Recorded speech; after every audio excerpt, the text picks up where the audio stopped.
아멘. 할렐루야. 오늘 이 시간 우리 하나님이 주시는 은혜의 말씀을 통해 다시 한번 도전받고 담대하게 나아가는 사랑하는 선창의 모든 가족들이 다 되시기를 간절히 기원합니다. 오늘은 사닥다리를 뒤집어라 네 번째 시간, 마지막 시간입니다. 이는 사람들의 피가 아니니까 하는 본문의 다윗의 고백을 가지고 제목으로 삼아서 함께 말씀을 나누려고 합니다. 어떤 회사에서 사원을 모집한다는 광고를 내자 약 한 70명의 사람들이 지원을 했습니다.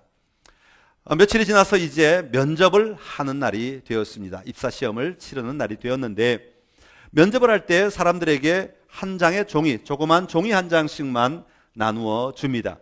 그리고 이 방 안에 들어가면 질문이 있을 터인데 그 질문에 대한 답을 체크해서 나오라 하는 것이 면접의 요지였습니다. 한 사람씩 그 방에 들어갑니다. 들어갔더니 놀랍게도 그 방 안에는 면접관이 있지 아니하고 그 방의 사방에 거울이 놓여져 있는 것입니다. 그리고 그 큰 거울 중간에 질문지가 붙어져 있습니다. 그 질문을 읽고 거기에 답을 하라고 하는 것이죠. 예, 아니요, 둘 중에 하나만 선택하면 되는 것이에요. 첫 번째 거울에 딱 섰더니 거기에 이런 질문이 있습니다. 이 사람은 정직합니까? 이 사람은 누구죠? 자기죠. 거울에 비친 자기의 모습을 보면서 그렇게 질문하는 거예요. 예, 아니요, 체크를 하라는 것입니다. 두 번째 거울에 갔더니 이렇게 기록되어 있습니다. 이 사람은 어떤 경우에도 거짓말을 하지 않는 사람입니까? 세 번째 거울에 갔습니다. 이렇게 기록되어 있습니다. 이 사람은 과연 신뢰할 수 있는 사람입니까? 마지막 거울에 갔더니 이렇게 기록되어 있습니다. 질문이 이렇게 주어져 있습니다. 만일 당신이라면 이 사람을 채용하시겠습니까? 그런 질문으로 끝났습니다. 다 70명이 한 명씩 들어가서 체크를 하고 나왔습니다. 며칠이 지났습니다. 이제 발표할 시간이 되었습니다. 그런데 놀랍게도 그 70명 가운데 단 한 명만이 붙었다는 것입니다. 합격 통지를 받게 되었습니다. 나중에 알고 보니까 이 한 명의 대답은, 다른 사람은 다 예라고 대답을 했지만 이 한 명만은 아니요, 아니요, 아니요, 아니요라고 대답을 했더라는 것입니다. 그 회사는 자기의 부족함을 솔직하고 담담하게 고백할 수 있는 용기 있는 사람을 선택했다 하는 그런 이야기입니다. 여러분, 우리가 진정한 하나님의 사람으로 일을 하거나 살아갈 때에 우리에게 용기가 필요할 때가 참 많이 있습니다. 특별히 믿음의 용기가 필요할 때가 참 많이 있다고 하는 것이죠. 예수님께서도 이 땅에 사역하실 때 많은 사람들을 치유하셨습니다. 많은 사람들을 회복시키시고 많은 사람들을 고치시고 많은 사람들을 온전케 하셨습니다. 많은 사람들을 온전케 하실 때는 사실 그리 큰 용기가 필요하지 않을 수도 있습니다. 왜요? 고쳐주고 치유하고 회복하는 것은 모두가 다 인정하고 좋아하는 일이기 때문에 누구든지 할 수 있는 일 가운데 모습이라고 말할 수 있지요. 그러나 이런 모든 사역도 중요하였지만 예수님에게 주어진 마지막 시간이 다가오고 있었을 때 예수님은 진정한 용기를 내셨지요. 그것은 무엇입니까? 바로 종으로서의 섬기는 역할, 그 능력을 행사하신 것이었습니다. 감히 다른 사람이 흉내낼 수 없고 감히 다른 사람이 할 수 없는 그 놀라운 일을 허리에 수건을 두르시고 제자들의 발을 씻기시며 친히 섬기는 본을 보여주신 용기를 내신 것입니다. 그리고 그 용기가 더 나아가서 마침내 십자가를 지시는 용기로까지 나아갈 수 있도록 만들어 주셨던 것입니다. 우리가 하나님의 자녀로 이 땅을 살아갈 때 실제적인 우리의 삶의 현장의 환경은 우리가 배웠던 하나님 나라의 삶을 계속해서 유지할 수 있도록 도와주지 못하는 삶이 대부분이라고 말할 수 있습니다. 다시 말하면 우리가 하나님의 사람으로 세상 속에 살아갈 때에 엄청난 유혹들, 다양한 유혹들이 우리를 계속해서 미혹할 때가 참 많이 있다고 하는 것입니다. 왜냐하면 사탄은 우리가 하나님의 백성으로 살아가지 못하도록, 하나님의 나라를 누리지 못하도록 안으로 밖으로 계속해서 우리를 공격하고 있기 때문에 그렇습니다. 그러게 우리가 그리스도인으로 산다고 하는 것은 예수님을 만나고 예수님의 말씀을 믿고 따라가는 것도 중요하지만 우리의 삶의 현장에서, 우리의 삶의 자리에서 일어나는 다양한 유혹들을 이겨낼 수 있는 믿음의 용기가 있어야 한다 하는 것입니다. 오늘 본문에서 그 믿음의 용기가 어떤 것인지를 우리에게 보여주고 있습니다. 오늘 이야기는 다윗의 이야기입니다. 다윗이 왕위에 올랐지만 아직 전체를 다 완전히 통치하지 못할 때인 것 같습니다. 한 번은 아둘람이라는 곳에 본부를 차려두고 전쟁의 기지를 차려두고 이제 블레셋과 전쟁을 하고 있을 때입니다. 블레셋 사람들은 베들레헴에 진을 치고 지금 이 다윗과 함께 전쟁을 치르고 있습니다. 사실 베들레헴은요, 다윗의 고향입니다. 베들레헴을 바라보고 있을 때 베들레헴 하면 다윗의 마음에는 그렇게 흐뭇할 수가 없어요. 그렇게 좋을 수가 없어요. 여러분, 여러분의 고향을 생각할 때 아름다운 추억들이 떠오르지 않습니까? 저도 이 설교 준비하면서 제 아름다운 추억 하니까 갑자기 그 뒷동산에 올라가서 총싸움하던 그 바위가 생각이 나요.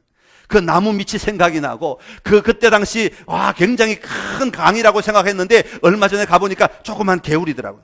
근데 그 개울을 건너가면서 폴짝폴짝 건너가면서 아이들과 함께 총싸움을 하고 산에서 뛰어놀던 그런 생각들이 막 떠오른단 말이죠. 다윗의 어린 시절은 베들레헴에서 지냈습니다. 양을 치며 목동으로서 그곳에서 물을 마시고 그곳에서 양들을 키우고 그곳에서 부모님과 함께 살아가고 그곳에서 다니면서 아름다운 추억들을 가지고, 물론 힘들고 어려운 순간 많았지만 그럼에도 불구하고 어릴 때 가졌던 그 아름다운 기억들이 새록새록 떠오르는 것은 베들레헴을 바라볼 때 그 마음이 떠오르는 곳이었다라고 하는 것입니다. 그럴 때 하루는 다윗이 아둘람굴에서 이 세 용사와 함께 지내게 됩니다. 전쟁을 치러야 하는 긴장감 속에서도 아마 다윗은 많은 생각들을 하고 있었는지도 모르겠습니다. 블레셋이 차지하고 있는 그 베들레헴 땅이 눈에 선하게 들어옵니다. 비록 블레셋 사람들이 진을 치고 있지만 그곳에 자기가 뛰어놀았던 길도 생각나고 자기가 함께 어울렸던 친구들의 모습도 생각나고 그 움직였던 그 집의 주변들도 생각나고 아마 그 우물도 생각이 났던 것 같습니다. 그래서 자기도 모르게 그냥 혼잣말로 한다는 것이 병사들이 들릴 만한 소리로 이렇게 읊조리게 되었습니다. 저기 베들레헴 성문 곁에 우물물이 오늘따라 몹시 마시고 싶구나. 옛날에 그 물 정말 시원하고 정말 맛있었는데. 그런데요, 그 이야기가 혼잣말인 줄 알았는데 옆에 있던 세 용사가 바로 옆에 있다가 그 얘기를 듣습니다. 그럴 때 세 용사가 서로 눈짓을 하더니 슬그머니 밖으로 나갑니다. 그리고는 허리에 칼을 차고는 단숨에 베들레헴을 진격합니다. 오늘 성경에 보니까 블레셋 사람의 진영을 돌파하였다, 뚫고 지나갔다는 말입니다. 통과했다는 말입니다. 숨어서 기다리다가 조용하게 이런 얘기가 아닙니다. 완전히 그 앞을 진격해서 돌파했다는 말입니다. 블레셋 사람들은 전혀 예상하지 못하다가 갑자기 세 명의 용사가 막 달려와서 칼을 휘두르며 칼을 빼들고 막 아마 달려왔을 것입니다. 아마 너무 놀라서 어떻게 대처해야 될지 몰라서 머뭇거리고 있는 사이에 이들은 벌써 우물물을 퍼다가 다시 반대로 다윗이 있는 곳으로 달려오고 있었는지도 모르겠습니다. 다윗이 있는 곳에서 베들레헴까지 약 25km 정도 되는데 왕복이니까 50km 아닙니까? 이 세 용사들은 그 우물물을 퍼다가 퍼기 위해서 단숨에 이 50km를 내달렸다고 하는 것입니다. 그리고는 다윗 앞에 나타나서 헐떡이면서 그 물을 다윗 앞에 바칩니다. 여러분, 그 물을 받아든 다윗이 얼마나 깜짝 놀랐겠습니까? 여러분, 이 용사들은요, 만약에 단순히 다윗 한 사람만을 기쁘시게 하기 위해서 물을 떠야 한다, 그런다면 아마 갈 사람 없을 것입니다. 왜? 다윗이 명령한 것도 아니고, 다윗이 윽박지른 것도 아니고, 다윗이 칼을 목에 대고 빨리 떠와 그렇게 말한 것도 아니고, 자기가 혼잣말 하듯이 그렇게 그냥 과거의 아름다운 추억을 이야기하였을 뿐인데, 이 용사들이 그렇게 물을 떠올 수 있었던 것은 다윗 한 사람, 단순히 다윗에서 머물러 있는 것이 아니라 여호와 하나님께서 세우신 이 왕 여호와 하나님을 향하여 자신의 목숨을 걸고 나아가서 여호와 하나님의 영광을 위해 자신들은 그 삶을 살았다고 하는 것입니다. 그래서 그 물을 떠오게 되었다고 하는 것이죠. 그럴 때 그것을 알고 있는 다윗은 그 물을 차마 자기 입에 마시지 못합니다. 그리고는 그 물을 하나님 앞에 부어드렸다고 그랬어요. 제사를 드렸다는 것입니다. 다른 것으로 제사 드리지 아니하고 그들이 떠온 물로다가 하나님 앞에 제물로, 제단의 제물로 드렸다는 것입니다. 여러분, 얼마나 엄청난 용기입니까? 그러면서 그는 이렇게 말합니다. 여호와여, 내가 이것을 결코 마실 수가 없습니다. 이 물은 생명을 돌아보지 아니하고 갔던 사람들의 피가 아닙니까? 다윗의 세 용사들의 용기, 정말 우리가 분명히 본받아야 합니다. 여호와 하나님을 위하여, 여호와 하나님이 세우신 사람이 온전하게 되는 것을 위하여 그들은 헌신하며 그들의 용기를 다하여 그들이 할 수 있는 최선을 다하여 그들의 일을 감당하였습니다. 다윗도 하나님 앞에서 놀라운 용기를 선택하고 그 용기 있는 행동을 한 것입니다. 단순히 자기의 목숨에 자기 목이 마른 것을 채우기 위해 그 용기를 사용하지 않고 절제함으로 하나님 앞에 그 용기를 사용하여 하나님 앞에 그물을 부어드릴 수 있는 놀라운 은혜의 시간을 가질 수 있게 되었다고 하는 것입니다. 오늘 우리가 믿음의 삶을 살아가면서 믿음의 용기가 필요할 때가 참 많이 있습니다. 특별히 하나님의 자녀로 살아갈 때 우리를 유혹하는 많은 생각과 환경들로부터 용기를 내야 할 때가 있습니다.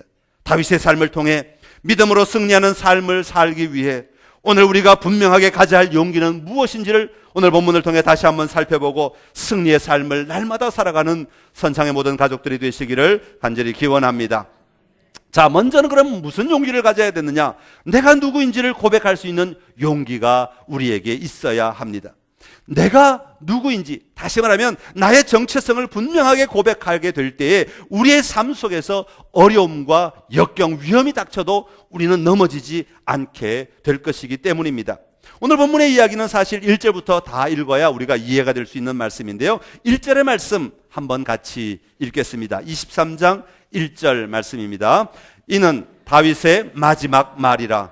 이새의 아들 다윗이 말하며 높이 세워진 자, 야곱의 하나님께로부터 기름 부음 받은 자, 이스라엘의 노래 잘하는 자가 말하노라. 아멘. 자, 1절의 말씀은 다윗이 이제 마지막으로 자기 자신을 고백하는 자기의 이야기입니다. 자기가 어떤 사람인가 하는 것을 스스로 소개하는 이야기입니다. 그게 보면 자기의 정체성이 무엇인가, 누구 때문에 이 직분을 가지고 있고 어디서 왔고 무엇을 해야 하는 사람인가 하는 것에 대한 분명한 정체성을 소개하고 있는 것을 보게 됩니다.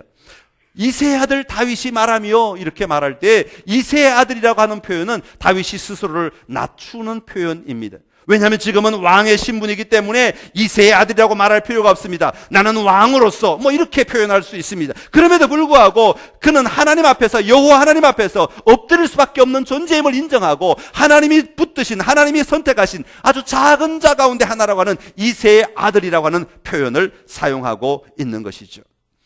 또 하나 높이 세워진 자라고 하는 말은요, 지극히 높으신 분에 의하여 높여진 남자, 그런 의미가 담겨져 있습니다. 다시 말하면 자기의 높은 지위를 자랑하는 말이 아니라 다윗을 일으켜 사용하시는 분이 바로 지극히 높으신 분이심을 이야기하고 있는 말입니다. 베들레헴 시골에서 양을 치던 평범한 목동에 불과했던 다윗을 하나님의 주권적인 선택으로 말미암아 이스라엘 왕위에까지 오르도록 하셨다고 하는 이 분명한 고백을 하고 있는 것이죠. 야곱의 하나님께로부터 기름 부음을 받은 자라고 말합니다. 사실 다윗은 누구에게 기름 부음을 받았습니까? 사무엘로부터 기름 부음을 받았습니다. 그러나 다윗은 분명하게 인식하기를 나는 사무엘로부터 기름 받았지만 나를 선택하시고 기름 부으시고 세우신 분은 여호와 하나님이라고 하는 이 분명한 사실을 절대로 잊지 않았던 것입니다. 그 말은 무슨 말입니까? 나를 세운 사무엘을 위해 내가 사는 것이 아니라 나에게 기름 부으신 여호와 하나님을 위해 내가 살아간다라고 하는 것을 고백하고 있는 것이죠. 이스라엘의 노래 잘하는 자라고 하는 것은 나는 노래를 잘하는 사람이야, 내 노래 한번 들어볼래? 하고 자기를 자랑하기 위해서 말하는 것이 아니라 그의 삶은 여호와만을 찬양하는 삶이라고 하는 것을 고백하고 있는 말입니다. 노래 실력이 뛰어나단 말도 되겠지만 그 노래가 자기의 삶의 표현의 극치임을 드러내는 말입니다. 여호와 하나님을 향하여 자신의 기쁨을 표현하기를 옷이 벗어져도 그것도 부끄러워하지 아니하고 개의치 아니하고 하나님을 찬양하는 것에 집중했던 다윗의 삶을 그대로 고백하고 있는 표현인 것입니다. 이런 것들이 다 다윗의 정체성, 다윗이 자기 자신이 누구인가를 알고 있는 고백이라고 말할 수 있습니다. 여러분, 그런 다윗이 살아가면서 아무 역경이 없었습니까? 아무 고난이 없었습니까? 아무 문제가 없었습니까? 수많은 문제들이 있었습니다. 수많은 고통이 있었습니다. 수많은 아픔이 있었습니다. 하나님이 세워주셨음에도 불구하고 혼자 눈물 지어야 할 날들이, 했던 날들이 아마 얼마나 많이 있었는지도 모르겠습니다. 특별히 오늘 본문에서도 블레셋 사람들과 전쟁을 치르고 있는 상태 아니겠습니까? 육체적으로도 힘들 뿐 아니라 정신적으로도 얼마나 지치고 얼마나 힘들고 얼마나 많은 아픔이 있었겠습니까? 그럼에도 불구하고 아무리 전쟁의 고통이 있다 할지라도 그 고통이 다윗의 정체성을 결코 무너뜨리지 못하였다고 하는 것입니다. 아무리 사울이 나를 죽이려고 한다고 할지라도 그 어려운 상황 속에서도 결코 자신의 정체성을 무너뜨리지 아니하고 내가 누구인지를 결코 포기하지 않았다고 하는 것입니다. 그리고 그 고백이 다윗을 끝까지 걸어갈 수 있도록 만들어 주었다고 하는 것입니다. 때로는 우리가 사역을 하다가 어떤 일을 하다가 삶을 살다가 지치고 낙심이 되거나 어려운 상황에 처하게 될 때가 있습니다. 그럴 때 어떤 분들은 자신의 정체성마저 흔들리는 자리로 내몰아가는 사람들이 있습니다. 그것은 하나님의 사람으로 올바른 방법이 아니라고 하는 것입니다. 우리의 사역과 우리의 정체성을 분명하게 구분할 수 있는 사람이 되어야 하는 것이죠. 분명하게 자기의 정체성을 끊임없이 붙들고 고백할 수 있는 용기가 있어야 한다는 것입니다. 예를 들면 입시를 치르는 학생이 입시를 치르다가 지치고 낙심되고 실망하면 나는 왜 이렇게 지어졌어? 나는 아무것도 아닌 존재야. 나는 세상에 썩어져야 돼. 나는 아무 가치가 없어. 살 의미가 없어. 그리고 자기의 목숨을 포기한다면 이것은 그 학업이라는 것이 이 학생의 정체성을 완전히 무너뜨리는 것이 되고 만다는 것이에요. 예, 학업은 잘할 수도 있고 못할 수도 있고 오늘 도전할 수도 있고 내일 도전할 수도 있고 얼마든지 기회가 있을 수도 있고 없을 수도 있고 또 다른 것을 할 수도 있고 그것은 삶의 문제이고 여전히 내 정체성은 하나님이 나를 어떻게 지으셨는가, 하나님이 나를 얼마나 사랑하시는가, 내가 이 땅에 왜 태어났는가, 나는 누구인가, 이 정체성은 흔들리지 말아야 한다는 것입니다. 어떤 사람은 사업을 하다가 실패하면 자신의 정체성을 완전히 무너뜨리는 사람이 있습니다. 사업은 다시 할 수 있습니다. 돈은 다시 벌 수 있습니다. 일은 다시 시작할 수 있습니다. 맨 밑바닥에서 시작하든지 어찌하든지 우리는 다시 도전할 기회가 있습니다. 결코 그 사업의 실패가, 그 일의 실패가, 그 가정의 문제가 우리의 정체성을 흔들어서는 안 된다고 하는 것입니다. 문제가 있을수록, 어려움이 있을수록, 역경이 있을수록 우리의 정체성을 붙들고 내가 누구인지를 분명히 고백할 수 있는 용기를 가져야 우리는 이 정체성으로 말미암아 이 문제를 이겨낼 수 있게 되는 것입니다. 내가 여호와 하나님 앞에서 누구인지를 분명히 고백할 때 우리는 우리에게 다가오는 사역이나 삶이나 고난이나 역경들을 바라보는 시각이 달라지게 되고 그리고 그것을 이길 힘을 우리 정체성으로부터 내가 누구인지에 대한 분명한 고백으로부터 받아 누릴 수 있게 되는 것입니다. 사랑하는 성도 여러분, 내가 누구인지를 다시 한번 잘 다듬으시고 하나님 앞에서 여러분의 정체성을 분명히 붙드는 용기 있는 삶을 살아갈 수 있기를 간절히 기원합니다. 또 하나는 사명을 붙드는 용기가 우리에게 있어야 합니다. 이런 이야기가 있습니다. 한 번은 어느 해외 바닷가에 파도가 굉장히 많이 치는 바다가 있었습니다. 그 바다에 사람들이 파도가 너무 많이 치니까 파도를 이용하여 서핑, 파도 타기 하는 사람들이 많이 있었어요. 낮에도 탈 뿐 아니라 사람들의 파도가 너무 좋으니까 밤에 파도가 많이 일어나면 밤에도 나와서 그 깜깜한 밤에도 나와서 파도를 타는 거예요. 그런데 문제는 밤에 파도를 타다가 사람들이 죽는다는 것입니다. 빠져서 헤어나오지를 못하고 어둠 속에서 그저 죽어가는 사람들이 자꾸 생기니까 마을 사람들이 협의를 합니다. 야, 이 우리 바다가 좋긴 한데 사람들이 빠져 죽으니까 우리가 좀 도와주자. 어떻게 하면 될까 하고 하다가 바닷가 해변가에 초소 있죠. 경비 초소를 하나 세워놓고 밤마다 교대로 파도가 치는 날이면 우리가 나가서 그 바다를 지키자. 사람들을 그래서 위험에 처하면 도움을 주자. 도움을 요청하자. 그렇게 결정을 하고 한 명씩 바다에 나가서 밤마다 그 바다를 지키기 시작합니다. 그런데 날씨가 추워지기 시작하니까 그 바다에 그냥 혼자 우두커니 앉아있으니까 바람이 너무 차고 바닷바람이 너무 추워서 견딜 수가 없습니다. 그래서 사람들이 또 논의를 합니다. 어떻게 하면 될까? 그래, 조그만 집을 하나 짓자. 바닷가에다가 집을 짓고 그 창문으로 바닷가를 쳐다보다가 위험에 빠지는 사람이 생기면 달려나가서 구해주자. 그렇게 말합니다. 그런데 집을 지어놓고 보니까 밤에 혼자 이렇게 있으려니까 너무 심심해요. 그래서 여기에 커피 포트를 갖다 놓으면 좋겠다. 여기에 빵을 굽는 기계를 하나 갖다 놓고 빵을 구워 먹으면 좋겠다. 여기에 음식을 만들 수 있는 부엌이 있으면 좋겠다. 그렇게 해서 기구들이 점점 늘어나기 시작합니다. 기구들이 늘어나니까 집도 자연히 점점 확장되기 시작합니다. 기구들이 있고 집이 늘어나니까 사람들이 한 명씩 두 명씩 저녁만 되면 마시를 나오기 시작합니다. 그리고 이것이 사랑방이 되어버립니다. 그리고 나와서는 이 집에서 사람들이 함께 모여서 즐거워하고 이야기하고 커피를 마시고 서로 재밌게 자기들의 이야기를 하면서 지내기 시작합니다. 그러다가 어느 날 저녁에 우리가 이럴 게 아니라 여기서 파티를 한번 하자. 바닷가 이 아름다운 집에서 파티를 하면 얼마나 좋겠나 하고 파티를 벌이기 시작합니다. 그래 파티를 벌이다니까 그 파티가 너무 재밌으니까 매일매일 파티를 벌이기 시작합니다. 그러는 사이에 그 바닷가에서는 또 다른 사람이 죽어가기 시작하더라는 것입니다. 여러분, 이 이야기가 우리에게 주는 것은 무엇입니까? 어떤 모임이든지 처음에 만들 때는 거룩하고 아름다운 목표를 가지고 시작합니다. 그래서 믿음을 가지고 기도하며 작은 계획들을 세워나가며 그것을 실천하며 이루어 나갑니다. 그런데 그런 일들이 하나씩 성공을 거두다 보면 나중에는 그것 자체가 목표 사명이 아니라 하나의 그 단체가 기관으로 바뀌어 버릴 때가 있다는 것입니다.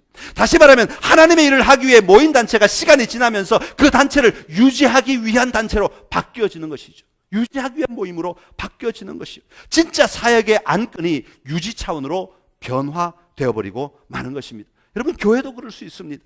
교회가 하나님이 주신 사명 붙들고 나아가야 하는데 교회가 우리끼리 어떻게 여기서 잘 지낼까? 우리에게 필요한 것이 무엇인가? 우리를 위해서 뭘 만들 것인가? 이것하고 저것하고 우리만 생각하고 자꾸 하다 보면 이 교회는 진짜 사명을 잃어버릴 수 있습니다.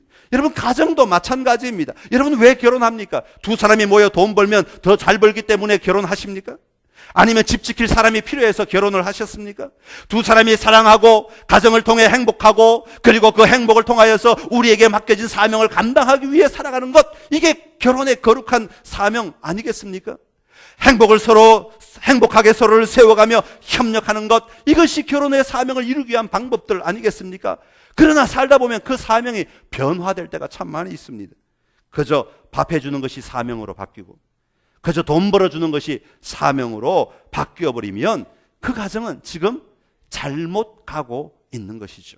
여러분, 우리의 각자의 삶도 마찬가지입니다. 하나님이 나를 부르신 부름의 사명을 바라보지 못하고 그저 오늘에 급급하여 이리저리 휘둘리다 보면 결국 우리의 사명은 잃어버리고 우리는 지금 엉뚱한 대로 걸어가는 삶을 살아갈 수밖에 없다고 하는 것이에요. 오늘 사무엘하 23장 3절에 보면 그 말씀을 우리에게 하고 있습니다. 3절 말씀 우리 한번 같이 읽겠습니다.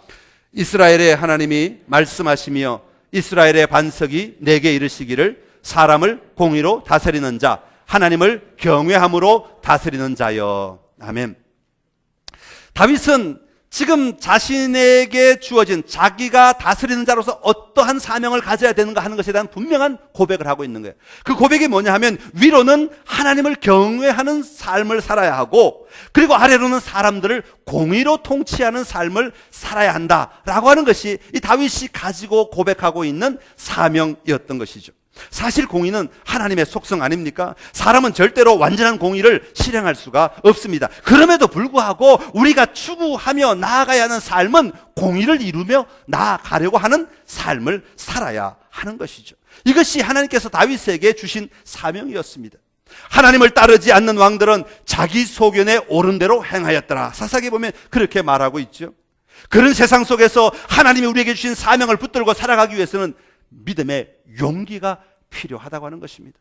다른 왕들은 다 자기의 의견에 옳은 대로 자기의 생각에 옳은 대로 하지만 다윗은 분명한 사명이 있었기 때문에 하나님을 경외하면서 사람들 앞에 공의를 행하며 살아야 하는 거룩한 부담감이 있었다고 하는 것이죠. 이것이 용기를 가지고 그것을 붙들 때에 다윗으로 하여금 다윗에게 만들어주는 은혜가 되었던 것입니다. 사랑하는 성도 여러분, 때로는 섬기는 삶을 살아갈 때 우리는 화도 나고 짜증도 날 수도 있습니다. 사랑하려고 할 때 속에서 올라오는 분노나 화가 치밀어서 사랑은 둘째치고 마주보기도 어려울 때도 있습니다. 그러나 상황이 또 우리의 삶의 자리가 우리의 사명을 삼켜버려서는 안 되는 것이에요. 언제나 우리는 이 사명을 붙들 용기를 가져야 됩니다. 비록 내가 힘이 들고 어려워도, 비록 내가 참 감당하기 어려운 것 같아도, 아니야, 나의 사명은 이것이니까 그것보다 이게 더 우선이야. 그리고 그 사명을 붙들 수 있는 용기가 있어야 우리는 하나님의 사람으로 이 땅을 승리하며 살아갈 수 있게 되는 것입니다. 오늘 우리는 무엇을 위해 지음을 받았습니까? 무엇을 위해 살아가고 있습니까? 오늘 있다 사라지는 것들은 궁극적인 사명이 될 수가 없습니다. 오늘 밥 먹는 것이 나의 사명이다? 그것은 우리의 사명이 될 수가 없습니다. 영원토록 변하지 않는 사명이 우리를 붙들어야 우리는 멋진 승리의 삶을 살아갈 수 있게 되는 것입니다. 하나님이 우리를 부르시고 우리를 통해 일하시기 위해 우리에게 부여하신 사명을 붙들고 담대하게 나아가심으로 승리의 삶을 살아가는 선창의 모든 가족들이 되시기를 간절히 기원합니다. 그리고 한 가지 더 마지막으로, 나를 향한 유혹을 극복할 용기가 있어야 합니다. 나를 향한 유혹을 극복할 용기, 이게 진짜 용기라고 저는 생각을 합니다. 많은 사람들이 처음에는 객관적이고 큰 꿈을 가지고 시작하지만 어느 시간이 지나면 마음이 약해지고 또 믿음이 약해지고 또 환경이 우리를 자꾸 공격하는 것 같으면, 힘들면 자꾸 나를 쳐다보게 됩니다. 밖을 향하던 시각이 자꾸 내 안으로 거꾸로 돌아와서 자기 자신만 바라보게 될 때가 많이 있습니다. 그러다 보면 사람들이 나를 위하여 생각해주고 일해줄 사람을 찾기 시작한다는 것입니다. 그럴 때 나를 향한 이런 유혹을 극복할 용기가 있어야 우리는 담대한 삶의 승리를 누릴 수 있다는 것입니다. 사사시대의 사무엘이 들었던 것과 같은 소리를 우리가 부르짖을 때가 참 많이 있습니다. 우리에게 왕을 주십시오. 백성들은 그렇게 요구했습니다. 하나님께서 그들의 왕이셨지만 이스라엘 백성은 육신의 왕을 가져야만 한다고 고집하며 소리를 질렀습니다. 왜냐하면 그 육신의 왕이 필요한 이유는 그 육신의 왕을 통하여 내가 필요한 것을 채우기를 원하기 때문인 것이죠. 오늘 본문에 나오고 있는 3명의 용사들은 다윗을 향하여 그 목숨을 바친 것 같지만 사실은 다윗 자신을 위한 것이라기보다는 여호와 하나님이 세우신 사람이기에 여호와 하나님을 위하여 이 모든 것들을 했던 것입니다. 마찬가지로 다윗 자신도 동일한 태도를 가지고 있었습니다. 자기 자신을 위하여 충성하는 사람들을 기뻐하며 그 물을 마시고 누릴 수 있었습니다. 자기 자신의 만족을 위하여 그 물을 사용할 수 있었고 그 부하들의 힘을 사용할 수 있었고 그 부하들의 용기를 사용할 수 있었습니다. 그러나 다윗은 그렇게 하지 않았습니다. 여호와 하나님 앞에서 그 물을 마실 수가 없었다고 하였습니다. 왜냐하면 그들은 여호와 하나님을 향하여 자기의 목숨을 내어놓고 블레셋 사람들 속으로 들어가 물을 떠왔고 그것을 받아들고 하나님 앞에 다시 고백하지 않을 수 없었기 때문입니다.